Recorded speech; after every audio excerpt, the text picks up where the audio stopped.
एक देवी जिन्होंने सिर्फ एक मुस्कान से पूरे ब्रह्मांड की रचना कर दी।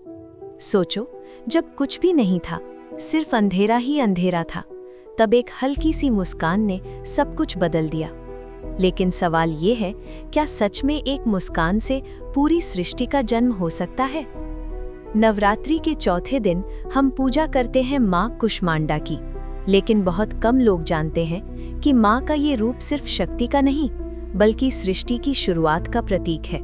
और इस रूप के पीछे एक ऐसा रहस्य छुपा है जो आपको हैरान कर देगा।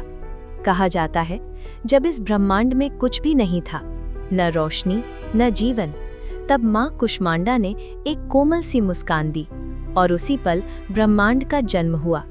लेकिन यहाँ एक बड़ा सवाल उठता है, माँ ने सूर्य के अंदर रहना क्यों चुना? कहा जाता है कि माँ कुष्मांडा सूर्य के बीच में निवास करती हैं, जहाँ कोई भी जीव एक पल के लिए भी नहीं रह सकता। लेकिन माँ के लिए ये सिर्फ एक स्थान है। उनकी शक्ति इतनी है कि वो सूर्य की ऊर्जा को कंट्रोल करती हैं। लेकिन क्या ये शक्ति किसी और के पास हो सकती है? माँ के 8 हाथ होते हैं, जिनमें वो अलग अलग अस्त्र और शस्त्र धारण करती हैं, और एक हाथ में होता है अमृत कलश, जो जीवन देने की शक्ति का प्रतीक है।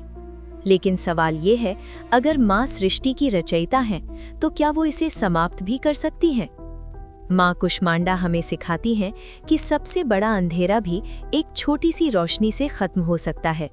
उनकी मुस्कान सिर्फ एक भाव नहीं, बल्कि पूरी सृष्टि की शुरुआत है।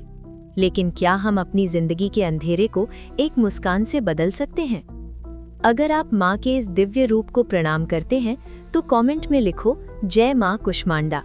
और कल डे 5 का एक और चौंकाने वाला रहस्य लेकर आऊंगा, जिसे सुनकर आप हैरान रह जाओगे।